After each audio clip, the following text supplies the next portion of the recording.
Maria Rodriguez wiped down the last table in the diner as the clock struck midnight. Her feet ached from standing for 12 hours straight, but she couldn't afford to complain. At 52, she had learned that life rarely offered second chances, especially to women like her who cleaned up after others for a living. The neon sign outside flickered weakly, casting strange shadows across the empty restaurant. Maria had worked at Joe's Diner for 15 years, ever since her husband died in a construction accident. The insurance money had run out quickly, leaving her with 2 teenage children and a mountain of medical bills. This job was all that stood between her family and homelessness. "Maria, you can go home now," called Joe from behind the counter. He was a decent man, but like most people, he barely noticed her presence. She was just another worker, invisible and replaceable. As she gathered her things, Maria caught her reflection in the window. Gray streaks ran through her dark hair and deep lines marked her face. When had she become so tired-looking? She remembered being young once, full of dreams and possibilities. But those days felt like someone else's life now. Walking to the bus stop, Maria pulled her thin jacket tighter against the cold November wind.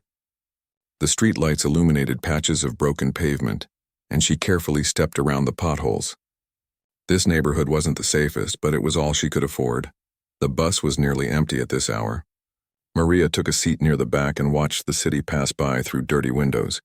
Office buildings stood dark and silent, their windows reflecting the streetlights like vacant eyes. Somewhere in those towers, people made decisions that affected thousands of lives. They probably never thought about women like her, working through the night to keep their world running. 20 minutes later, Maria climbed the stairs to her small apartment. She moved quietly, not wanting to wake her children. Elena was 19 now, working part-time while studying at community college. Diego had just turned 17 and would graduate high school next year. Both kids had grown up too fast, helping their mother however they could. In the tiny kitchen, Maria heated up leftover soup and sat at the wobbly table. Bills were scattered across its surface: electricity, rent, groceries. No matter how hard she worked, there was never enough money. Sometimes she wondered if her children would be better off without her dragging them down. The next morning came too soon. Maria woke at 5:30 as she had every day for the past 15 years. Her back protested as she got out of bed, but she ignored the pain. There was no time for weakness. After a quick shower, she dressed in her uniform, a simple blue dress that had seen better days. In the mirror, she practiced the smile she would wear for customers. It had to look genuine, even when she felt empty inside. Elena was already up, studying for an exam. "Morning, Mama," she said, looking up from her textbook. "How was work last night?" "Same as always, mija," Maria replied, kissing her daughter's forehead. "You study hard, okay? Education is the only way out of this life." The bus ride to work was crowded during morning rush hour. Maria stood near the door, pressed between commuters who talked loudly on their phones or stared at their screens. To them, she was just another face in the crowd, unremarkable and forgettable. At the diner, the breakfast rush was already beginning. Maria tied her apron and began taking orders from truck drivers and early commuters. She smiled and nodded, refilled coffee cups, and cleaned up spills. The customers rarely looked at her face or said her name, even though her name tag was clearly visible.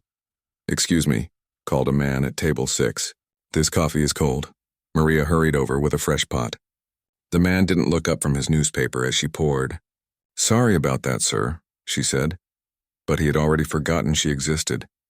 This was her world, a place where she served others but remained invisible, where her worth was measured only by how quickly she could bring food and how quietly she could disappear afterward. Maria had accepted this reality long ago.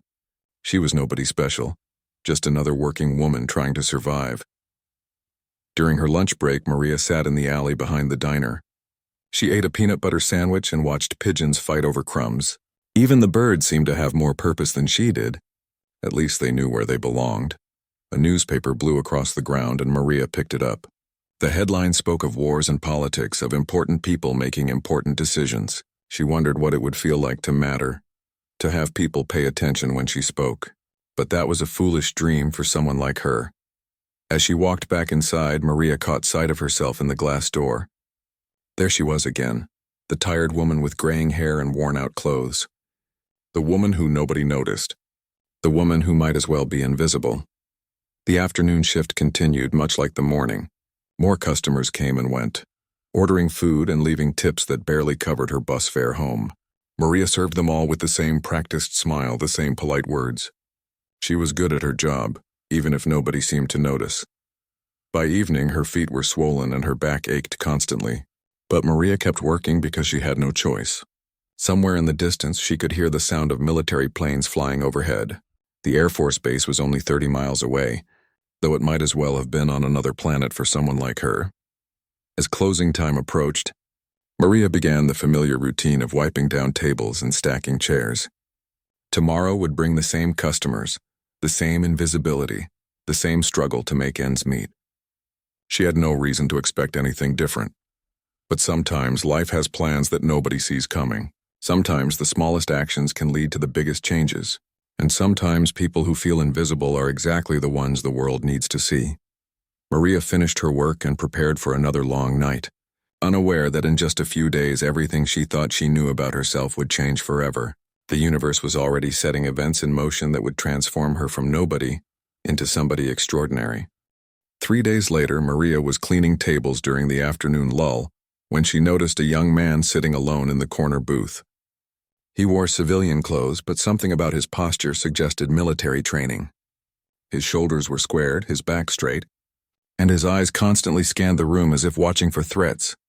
The man had been coming to the diner for the past week, always ordering the same thing, black coffee and apple pie. He was polite but quiet, never causing any trouble. Most importantly to Joe, he always paid his bill and left a decent tip. "More coffee, sir?" Maria asked, approaching his table with the pot. For the first time, the young man looked directly at her. His eyes were tired but kind, and Maria noticed a small scar on his left temple. "Yes, ma'am. Thank you." His voice carried a slight southern accent. As Maria poured the coffee, she noticed his hands shaking slightly. He tried to hide it by clasping them together, but she had seen enough in her life to recognize pain when she saw it. "You okay, honey?" she asked gently, using the motherly tone she reserved for people who looked lost. The man's facade cracked for just a moment.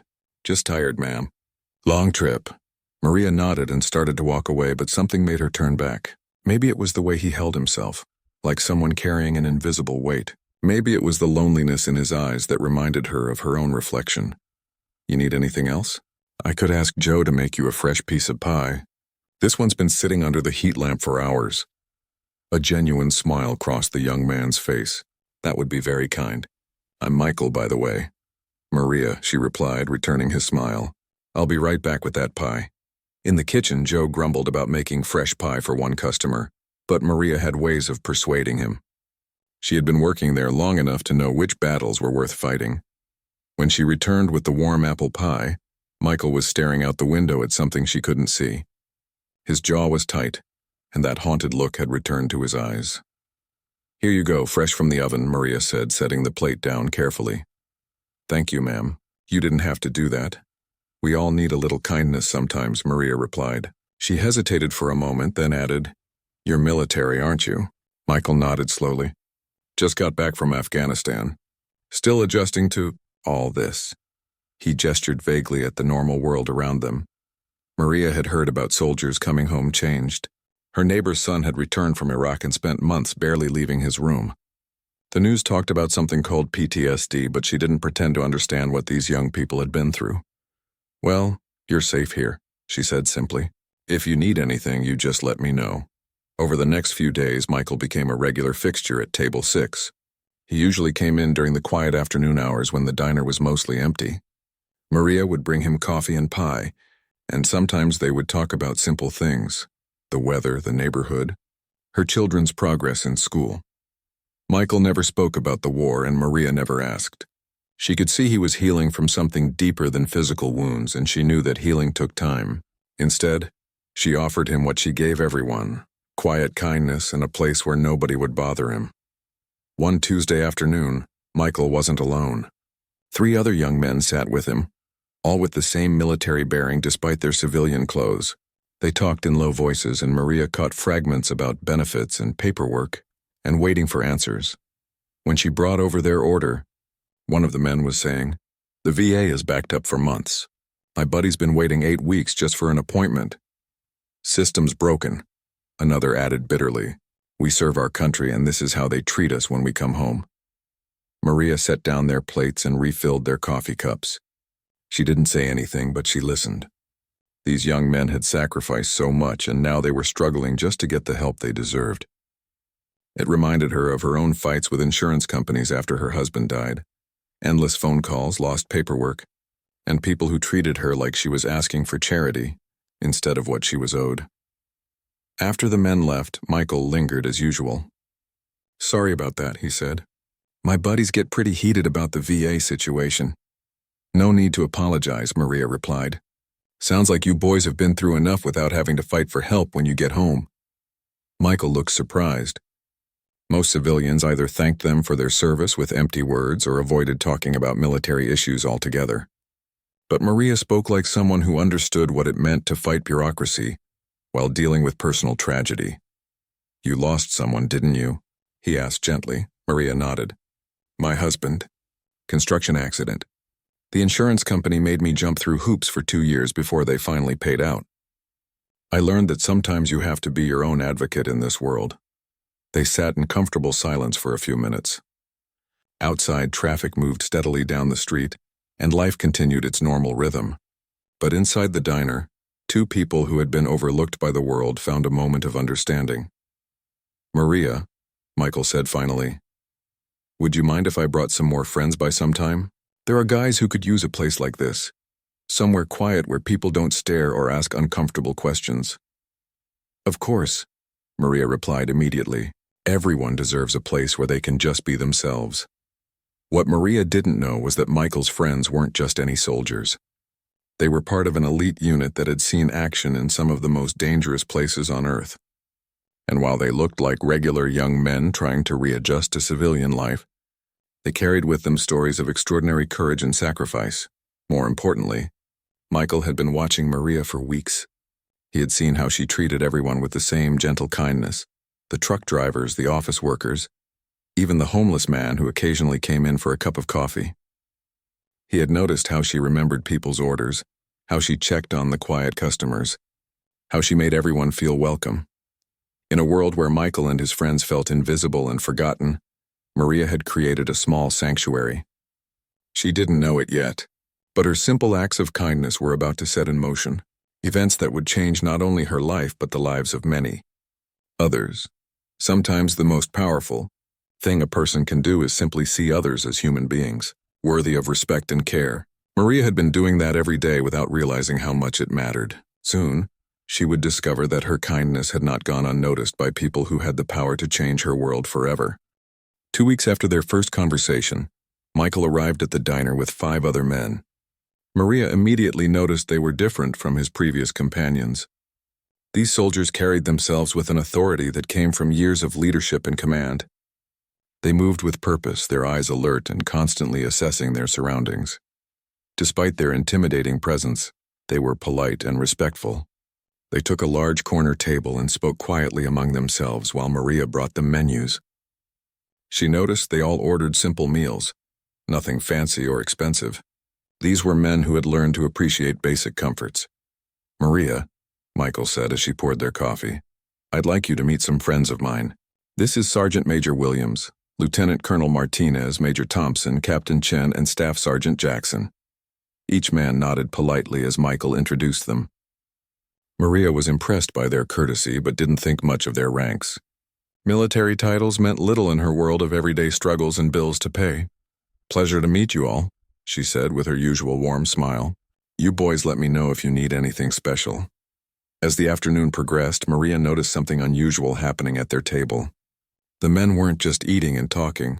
They were watching everything around them with professional interest.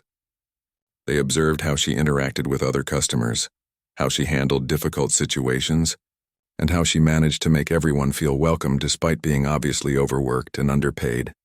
When a homeless veteran shuffled in around 3 o'clock, several customers looked uncomfortable. The man was clearly struggling. His clothes were dirty, his hands shook, and he counted his coins carefully before ordering just a cup of coffee. Maria approached him with the same kindness she showed everyone else. "Coffee's fresh," she said gently. You want cream or sugar? Just black, ma'am. That's all I can afford today. Without hesitation, Maria brought him coffee and a bowl of soup. On the house, she said quietly when he started to protest. Everyone deserves a hot meal. From their corner table, Michael's friends watched this interaction with intense interest.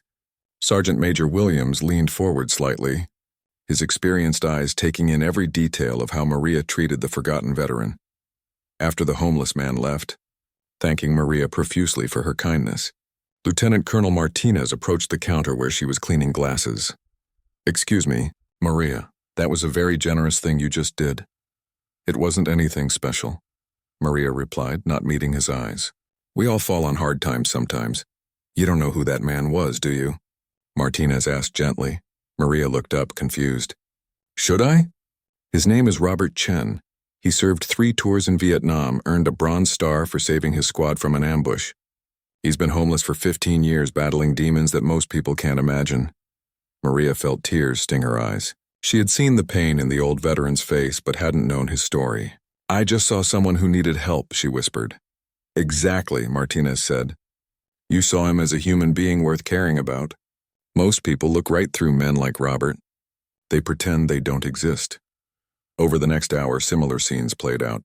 Maria helped an elderly woman reach something on a high shelf, patiently listened to a lonely truck driver talk about missing his family, and gently redirected a drunk customer without causing a scene. Each time, the military men at the corner table took careful note. When the dinner rush began, Maria moved through the diner like a conductor orchestrating a complex symphony. She anticipated needs before customers voiced them, resolved conflicts before they escalated, and somehow managed to make everyone feel like they were her only priority. During a brief lull, Major Thompson called her over. "Maria, can I ask you something personal?" "Sure, honey. What's on your mind? Why do you do this job? I mean, it's obvious you're intelligent and capable. You could probably find work that pays better and treats you with more respect." Maria wiped her hands on her apron, considering the question. "I've got kids to support, and this job keeps a roof over our heads. But honestly, I like taking care of people. Makes me feel useful, I suppose." "Even when they don't notice or appreciate what you do?"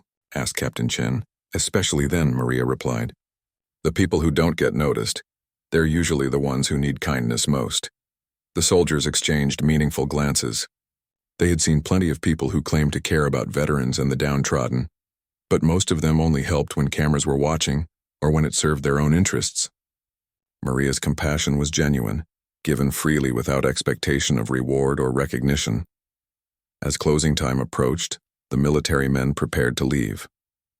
Sergeant Major Williams stood and approached Maria at the register. "Ma'am, I want to thank you for your hospitality tonight. It's been educational." "You're welcome any time," Maria replied. "You boys take care of yourselves." After they left, Michael remained behind as usual. But tonight something was different about him. He seemed nervous, excited about something he couldn't quite put into words. "Maria," he said carefully, "I need to tell you something. Those men tonight, they weren't just any soldiers." "Oh?" Maria continued, wiping down the counter, only half listening. "They're some of the highest-ranking officers in the military. Sergeant Major Williams advises generals. Lieutenant Colonel Martinez runs veteran affairs for the entire region. These are people who make decisions that affect thousands of soldiers and their families." Maria stopped wiping and looked at Michael with surprise. "And they came to eat at Joe's diner?" "Why?" Michael smiled. "Because I told them about you. About how you treat people. About how you see value in everyone, even when the rest of the world doesn't." "I still don't understand," Maria said, feeling confused and a little overwhelmed. They wanted to see for themselves if the stories I told them were true. They wanted to know if there really was someone out there who cared about people like us. Not because she had to, but because she chose to. Maria sat down heavily on a nearby stool. The implications of what Michael was saying began to sink in. "What does that mean? What do they want from me?" "Nothing," Michael assured her quickly. "They don't want anything from you, Maria. They just wanted to witness something that's become rare in their world. Genuine human decency." As Maria locked up the diner that night, she felt something she hadn't experienced in years. For the first time since her husband's death, someone had seen value in who she was, not just what she could do for them. These important men had taken time from their busy schedules to observe her ordinary day, and somehow found it worthy of their attention. She didn't know that their visit was just the beginning. The wheels were already turning in places she couldn't imagine, set in motion by her simple acts of kindness toward people society had forgotten. Maria Rodriguez was about to discover that sometimes the smallest gestures can change everything. A month passed before Maria saw any of the military officers again. Life continued its familiar rhythm. Early mornings, long shifts, aching feet, and barely enough money to cover the bills. She had almost convinced herself that their visit had been a one-time occurrence, perhaps just curiosity about the local diner. But Michael continued to visit regularly, and their friendship had deepened. He had begun to open up about his experiences overseas, sharing stories of brotherhood and loss that helped Maria understand the weight he carried. In return, she told him about her struggles as a single mother, her fears about her children's future, and her quiet dreams of someday having enough money to take a vacation. One Thursday afternoon in December, Michael arrived with news that would change everything. He looked more nervous than Maria had ever seen him, fidgeting with his coffee cup and avoiding her eyes. "Maria, I need to tell you something important," he began, his voice unusually formal. "What's wrong, honey? You look like you've seen a ghost. Remember those officers who came to dinner last month? Well, they've been talking, a lot, about you, about this place, about what they witnessed." Maria felt a flutter of anxiety in her stomach. "I hope I didn't do anything wrong. I was just being myself." "That's exactly the point," Michael said, leaning forward. "You were being yourself, and that impressed them more than you can imagine. Maria, these men have access to resources and connections that most people only dream of, and they've decided they want to do something special." Before Maria could respond, the bell above the diner door chimed. She looked up to see Lieutenant Colonel Martinez walking in, but he wasn't alone. Behind him came a woman in an expensive suit carrying a briefcase, and following her was a man with a camera and professional equipment. Maria's heart began to race. "Michael, what's going on?" Martinez approached their table with a warm smile. "Good afternoon, Maria. I hope you don't mind the intrusion, but we have something very important to discuss with you."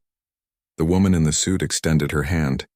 "Ms. Rodriguez, I'm Sarah Chen from the Veterans Administration. We've heard remarkable things about you from our colleagues."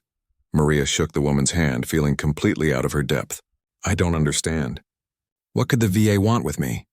"We'd like to offer you a job," Sarah said simply. The words hit Maria like a physical blow. She sat down heavily, staring at the three people who had just turned her world upside down. "A job? What kind of job?" Martinez pulled up a chair and sat across from her.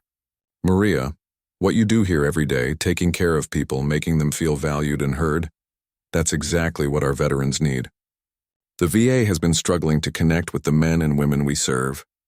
Too often they feel like numbers in a system, rather than human beings who've sacrificed for their country. We want to create a new position," Sarah continued. "Veteran Family Liaison. Your job would be to work directly with veterans and their families, helping them navigate the system, advocating for their needs, and ensuring they receive the care and respect they deserve." Maria's head spun with disbelief. "But I don't have any qualifications. I never went to college. I'm just a waitress." "You have something better than a college degree," Martinez said firmly.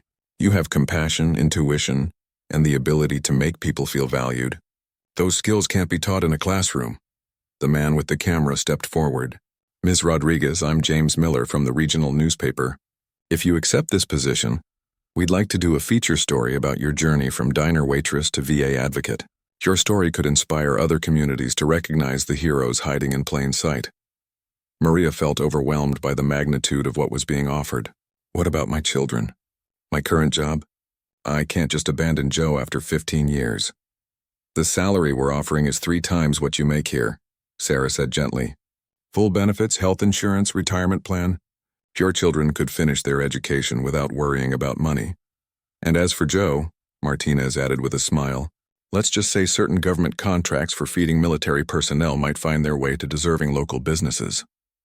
Maria looked at Michael, who was beaming with pride. "You did this, didn't you? You set all this up?" "I just told them the truth about who you are," he replied. "They did the rest. But why?" Maria asked, tears beginning to form in her eyes. Why would you go to all this trouble for someone like me? Martinez's expression grew serious. Maria, do you know how many veterans commit suicide every day in this country? 22. Every single day. Do you know why? Because they feel forgotten, invisible, worthless. They come home from serving their country and feel like nobody cares if they live or die. He paused, letting the weight of those words sink in. But you've been showing people like Michael that they matter. You've been proving that someone sees them, values them, cares about their well-being. You saved lives in this diner, Maria. You just didn't know it. Sarah opened her briefcase and pulled out a folder. The position comes with an office at the main VA facility, a staff of 3 assistants, and a budget to implement programs that you design. You would have the authority to cut through red tape, expedite claims, and advocate directly with senior officials. Maria stared at the job offer, reading the salary figure over and over again. It was more money than she had ever imagined earning. But more than that, it was a chance to do work that truly mattered, work that could help people who had served and sacrificed. There's one more thing, Martinez said, his voice carrying a note of excitement. This position comes with a special designation. You would be appointed as an official advocate with the authority to bring cases directly to the attention of senior military leadership, including 4-star generals. The photographer raised his camera. Ms. Rodriguez, may I take a few pictures? If you accept this position, it will be a historic moment. The first time someone without formal credentials has been given this level of authority within the VA system. Maria looked around the diner that had been her world for so many years. She thought about the countless cups of coffee she had poured, the thousands of orders she had taken, the invisible work she had done day after day. All of it had led to this moment. My children, she said finally. I need to talk to my children. Of course, Sarah replied. Take all the time you need. The offer will remain open. As the officials prepared to leave, Martinez turned back to Maria. There's something else you should know. Word of this appointment has already reached some very high levels in the military. People are talking about the waitress who became an advocate. You're going to make a difference, Maria. A real difference. After they left, Maria sat in the empty diner with Michael, trying to process what had just happened. This doesn't feel real, she whispered. It's real, Michael assured her. And you deserve every bit of it. You've been taking care of people your whole life. Now it's time to let someone take care of you. That evening, Maria sat her children down and explained the incredible opportunity she had been offered. Elena and Diego listened in amazement as she described the job, the salary, and the chance to help veterans and their families. Mom, Elena said, tears streaming down her face. This is amazing. But are you sure you're ready for something this big? Maria thought about all the years she had felt invisible, all the times she had been treated like she didn't matter. Then she thought about Michael and Robert and all the veterans who had walked through the diner doors carrying invisible wounds. I'm ready, she said with growing confidence. I think I've been preparing for this my whole life. Maria's first day at the Veterans Administration building was unlike anything she had ever experienced. The massive government complex sprawled across several city blocks, its imposing concrete and glass structure designed to project authority and permanence. As she walked through the main entrance, her heels clicking on polished marble floors, Maria felt like she was entering a different world. Sarah Chen met her in the lobby, dressed in another perfectly tailored suit that probably cost more than Maria made in a month at the diner. Welcome to your new life, she said with a genuine smile. Ready for the grand tour? As they walked through endless corridors lined with official portraits and military memorabilia, Sarah explained the scope of Maria's new responsibilities. You'll be working directly with veterans who've hit dead ends in the system. Appeals that have been denied, benefits that have been delayed, medical care that's been inadequate. Your job is to be their voice. They stopped at an elevator bank and Sarah pressed the button for the 7th floor. There are some people who weren't thrilled about this appointment, she said carefully. You're coming in without the usual credentials, and that makes some administrators uncomfortable. The elevator doors opened to reveal a spacious office area with Maria's name already printed on a door placard. Maria Rodriguez, Senior Veterans Family Advocate. Inside, the office was larger than her entire apartment, with windows overlooking the city and furniture that looked brand new. This is incredible, Maria whispered, running her hand along the polished wooden desk. I feel like I'm dreaming. You'll have 3 assistants to help with casework and scheduling, Sarah explained, pointing to the desks visible through the connecting door. And this is your direct line to senior officials.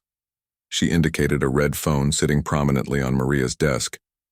During her first week, Maria threw herself into learning the complex VA system. She studied regulations, memorized procedures, and met with dozens of staff members who explained how things normally worked. But more importantly, she began meeting with the veterans themselves. The first case that landed on her desk involved a young Marine named David Torres, who had lost his leg to an improvised explosive device in Iraq. He had been fighting for proper prosthetic equipment for 8 months, shuttled between different departments and told repeatedly that his paperwork was being processed. When David wheeled himself into Maria's office, she saw immediately why the system had failed him. He was angry, frustrated, and had lost faith in anyone's ability to help. His eyes held the same wounded look she had seen in Michael's face during their early conversations. "Let me guess," David said before Maria could speak. "You're going to tell me to be patient while you look into my case." "No," Maria replied firmly. "I'm going to tell you that what happened to you is unacceptable, and we're going to fix it today." She picked up the red phone and dialed an extension Sarah had given her. "This is Maria Rodriguez. I need to speak with the director of prosthetics immediately. No, this cannot wait until tomorrow, because I have a Marine in my office who has been waiting 8 months for equipment he should have received in 8 days. Within an hour, David had approval for the prosthetic device he needed, along with expedited processing for his other benefits claims. As he prepared to leave, tears filled his eyes. "I don't understand," he said. "I've been fighting this battle for months. How did you fix it so fast?" "Because I know what it feels like to be invisible," Maria replied. "And I'm not going to let that happen to people who served our country." Word of Maria's success spread quickly through the veteran community. Her phone began ringing constantly, and the waiting room outside her office filled with people who had been given up on by the system. Each case was different, but they all shared common threads: bureaucratic delays, lost paperwork, and staff members who treated veterans like burdens rather than heroes. Maria's approach was revolutionary in its simplicity. Instead of hiding behind regulations and procedure, she treated each person as an individual with unique needs and circumstances. She listened to their stories, understood their struggles, and then used her authority to cut through red tape that had been strangling their cases. 3 weeks into her new position, Maria received a call that would test everything she had learned. Lieutenant Colonel Martinez contacted her about a special case that required her immediate attention. "Maria, there's someone I need you to meet. His name is General William Patterson. He's a 4-star general who oversees veteran affairs for the entire southeastern region." Maria felt her stomach drop. "A 4-star general wants to meet with me. Did I do something wrong?" "Quite the opposite," Martinez laughed. "General Patterson has been hearing reports about your work.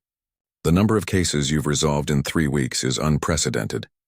He wants to understand how you're accomplishing what entire departments have failed to do." The meeting was scheduled for the following Monday in the conference room on the building's top floor. Maria spent the weekend preparing, reviewing her cases and trying to anticipate what questions a 4-star general might ask. When Monday arrived, Maria dressed in her best outfit, a navy blue dress that Elena had helped her pick out, and took the elevator to the executive floor. The conference room was intimidating, with a long mahogany table surrounded by high-backed leather chairs and walls covered with military commendations and photographs of important officials. General Patterson was already there when she arrived, along with several other high-ranking officers whose chest decorations indicated decades of distinguished service. The general himself was an imposing figure, tall, silver-haired, with eyes that missed nothing and a bearing that commanded instant respect. "Ms. Rodriguez," he said, standing as she entered. "Thank you for taking the time to meet with us." Maria was surprised by his courtesy. She had expected someone more intimidating, perhaps even hostile toward her unconventional appointment. Instead, General Patterson seemed genuinely interested in what she had to say. "General, I'm honored to meet you, but I'm not sure what I can tell you that you don't already know." "Actually, there's quite a lot you can teach us," he replied, gesturing for her to take a seat at the table. "In 3 weeks, you've resolved more veteran cases than some offices handle in 3 months. Your success rate is remarkable." For the next hour, Maria explained her approach to veteran advocacy. She talked about treating each person as an individual, about the importance of listening to their stories, and about using compassion rather than bureaucracy as a guiding principle. "The system isn't broken because the procedures are wrong," she said finally. "It's broken because we've forgotten that veterans are people, not case numbers. When you treat someone with dignity and respect, when you show them that their service mattered, they respond differently." General Patterson nodded thoughtfully. "Ms. Rodriguez, what would you say if I told you that your methods are being studied for implementation across the entire VA system?" Maria stared at him in disbelief. "You're serious?" "Completely serious. We want to train other advocates using your approach. We want to restructure how we interact with veterans based on what you've proven works." As the meeting concluded, General Patterson stood and walked to the window overlooking the city. "Ms. Rodriguez, in 40 years of military service, I've learned that true leadership isn't about rank or authority. It's about seeing the humanity in others and acting on that knowledge. You've demonstrated that kind of leadership." Maria felt tears welling up in her eyes. "Thank you, General. That means more to me than you know." "There's one more thing," he said, turning back to face her. "I'd like to arrange for you to speak at the National Veterans Conference next month. Your story needs to be heard by advocates across the country." As Maria left the building that day, she reflected on how dramatically her life had changed. Just months earlier, she had been invisible, unnoticed, serving coffee to customers who barely acknowledged her existence. Now she was being asked to train others and speak at national conferences. But the real satisfaction came from the veterans themselves. People like David Torres, who could now walk with dignity. Families who could finally access the benefits they deserved. And forgotten heroes who had been reminded that their service mattered. Maria Rodriguez had discovered her true calling. And in doing so, she had transformed from someone society overlooked into someone who was changing the system itself. The National Veterans Conference was held in Washington, D.C. at the massive convention center near the Capitol building. Maria had never been to the nation's capital, and as her plane descended over the Potomac River, she pressed her face to the window to catch her first glimpse of the monuments and government buildings that represented the heart of American democracy. Sarah Chen met her at the airport, along with a driver who transported them to the hotel where the conference was being held. The lobby bustled with activity as hundreds of military officials, government workers, and veteran advocates checked in for the 3-day event. "Are you nervous?" Sarah asked as they rode the elevator to their floor. "Terrified," Maria admitted. 3 months ago I was serving coffee. Now I'm supposed to speak to all these important people about how to help veterans."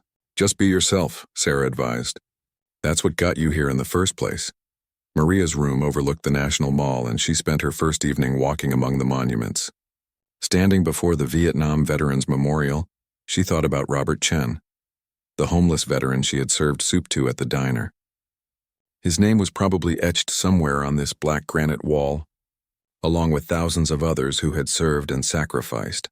The next morning, Maria attended various conference sessions to learn about different aspects of veteran care. She listened to presentations about medical research, disability benefits, employment programs, and mental health services.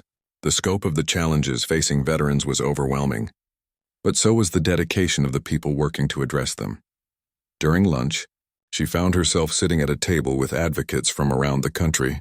They shared stories about their work, their successes, and their frustrations with bureaucratic obstacles that prevented them from helping the people who needed it most.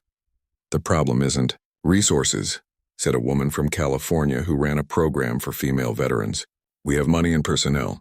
The problem is that the system has become so complex that even we can't navigate it effectively." "Exactly," agreed a man from Texas who specialized in rural veteran outreach. "Veterans give up before they get the help they need because the process is too complicated and impersonal." Maria listened to these conversations and realized that her experience wasn't unique.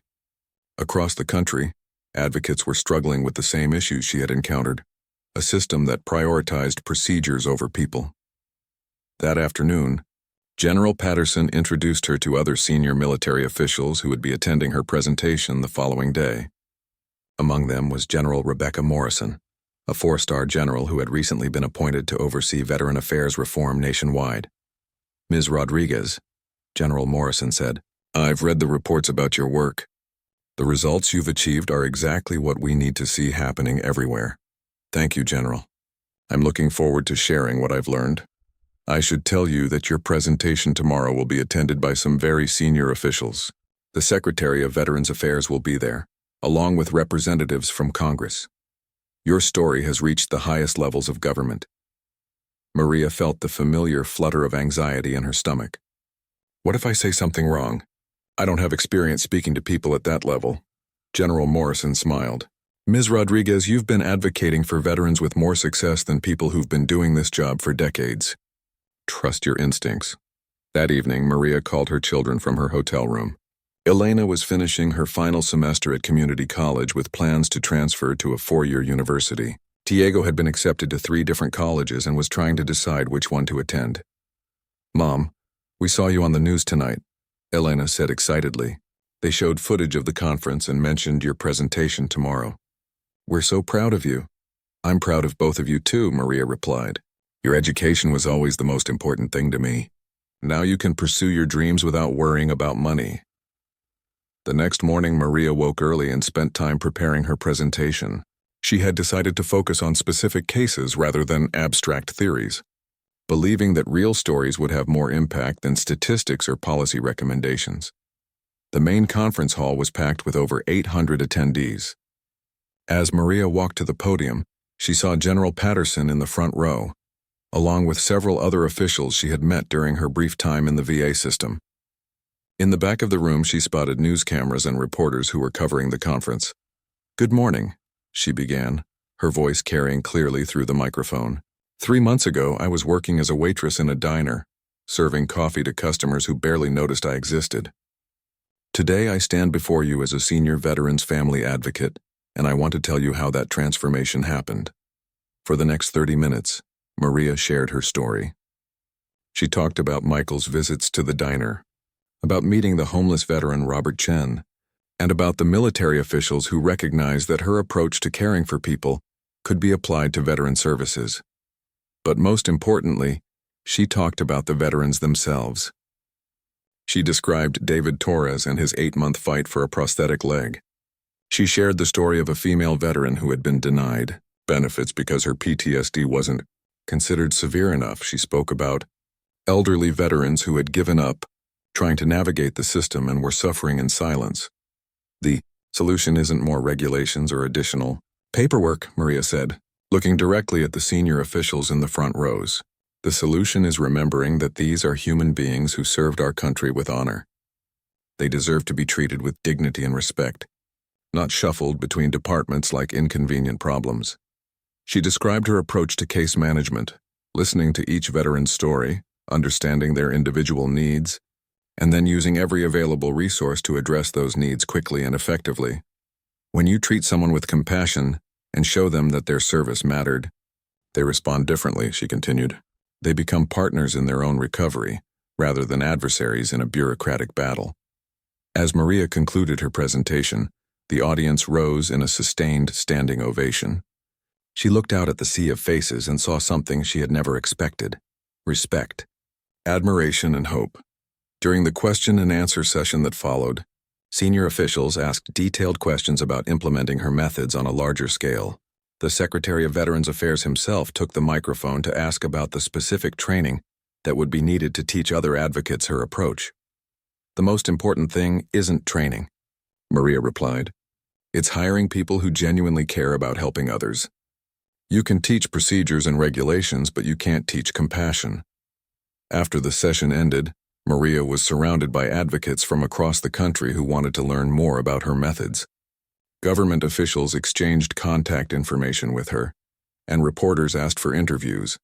But the moment that mattered most came when an elderly veteran approached her as the crowd was dispersing. He wore a cap indicating he was a Korean War veteran, and his eyes were filled with tears.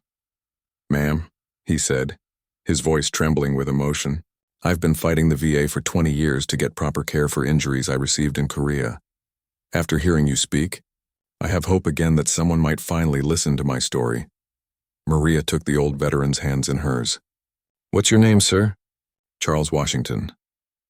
"Well, Mr. Washington, you give me your contact information and I promise you that someone will listen to your story. Your service mattered then, and it matters now. As Maria returned to her hotel room that evening, she reflected on the incredible journey that had brought her from serving coffee in a small diner to addressing the nation's top veteran advocates. But more than the recognition or the career advancement, what mattered was the knowledge that her work was making a real difference in the lives of people who had sacrificed for their country. Tomorrow, she would return home to continue her advocacy work with renewed energy and expanded resources. But tonight, she allowed herself to feel proud of how far she had come and excited about how much more she could accomplish. 6 months after the National Veterans Conference, Maria stood in her office looking out at the bustling city below. Her work had expanded far beyond anything she had imagined possible. The Rodriguez method, as it had come to be known in VA circles, was being implemented in offices across the country. Advocates were being trained to prioritize compassion over bureaucracy, to listen before they acted, and to treat every veteran as an individual with unique needs and circumstances. The red phone on her desk rang, interrupting her thoughts. The caller ID showed it was General Morrison's direct line. "Maria, I need you to clear your schedule for tomorrow afternoon. There's someone very important who wants to meet with you." "Of course, General. Can you tell me who it is?" "General James MacArthur. He's a 4-star general who oversees all veteran affairs for the Department of Defense. He's flying in specifically to discuss expanding your program to military bases nationwide." Maria felt the familiar surge of disbelief that still accompanied these high-level meetings. Even after months in her new role, she sometimes couldn't believe that people of such importance sought her input. The meeting was scheduled for 2 p.m. in the executive conference room. Maria arrived early, as had become her habit, and spent time reviewing the latest statistics on her program's success. The numbers were remarkable. Veteran satisfaction rates had increased by 85% in offices using her methods. Case resolution times had decreased by 60%, and most importantly, the number of veterans who gave up on the system before receiving help had dropped dramatically. General MacArthur arrived precisely on time, accompanied by his aide and 2 other senior officers. He was an imposing figure in his dress uniform, with 4 silver stars gleaming on his shoulders and a chest full of ribbons that spoke of decades of distinguished service. "Ms. Rodriguez," he said, extending his hand, "it's an honor to meet you. I've been following your work with great interest. The honor is mine, General.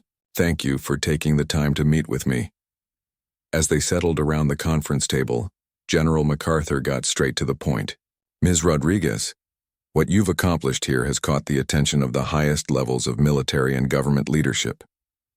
We want to expand your program beyond the VA system to active duty military bases."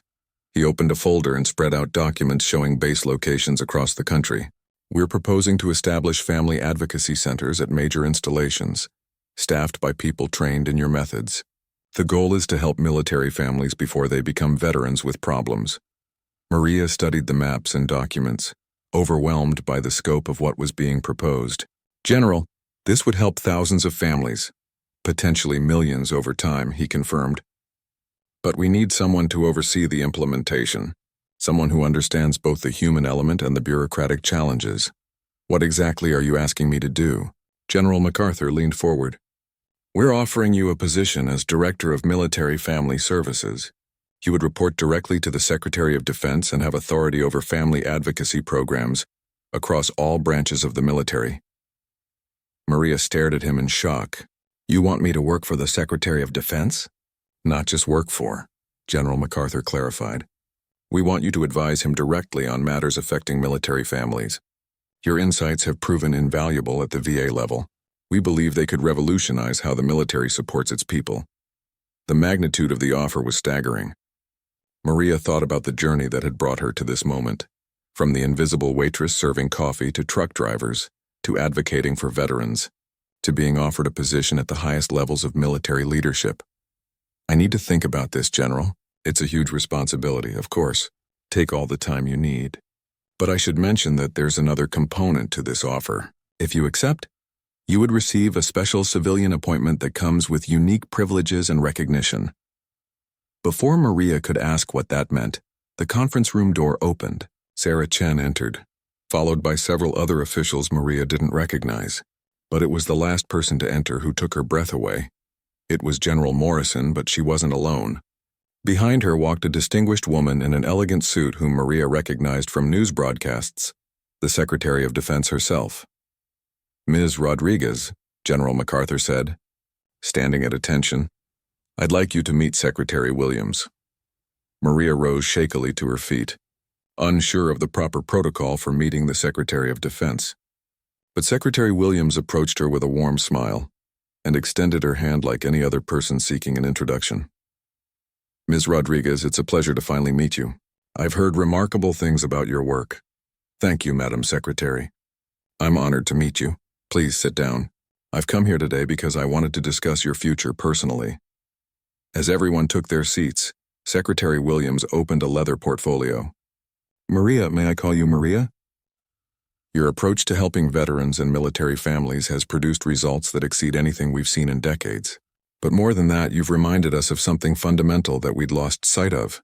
She paused, looking directly at Maria. "You've shown us that the strength of our military isn't just in our weapons or our tactics.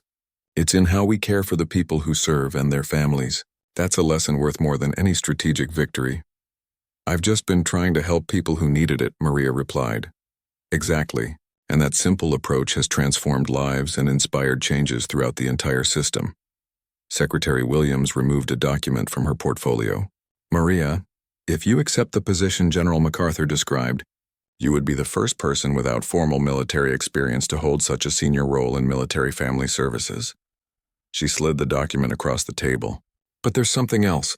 Your appointment would come with a special recognition. You would be designated as a Distinguished Civilian Service recipient, the highest honor we can bestow on a non-military person." Maria looked down at the document, seeing her name printed in official government typeface alongside titles and responsibilities she could barely comprehend. "There's one more thing," Secretary Williams continued. "Tomorrow there's a ceremony at the Pentagon where we'll be recognizing several military and civilian personnel for exceptional service.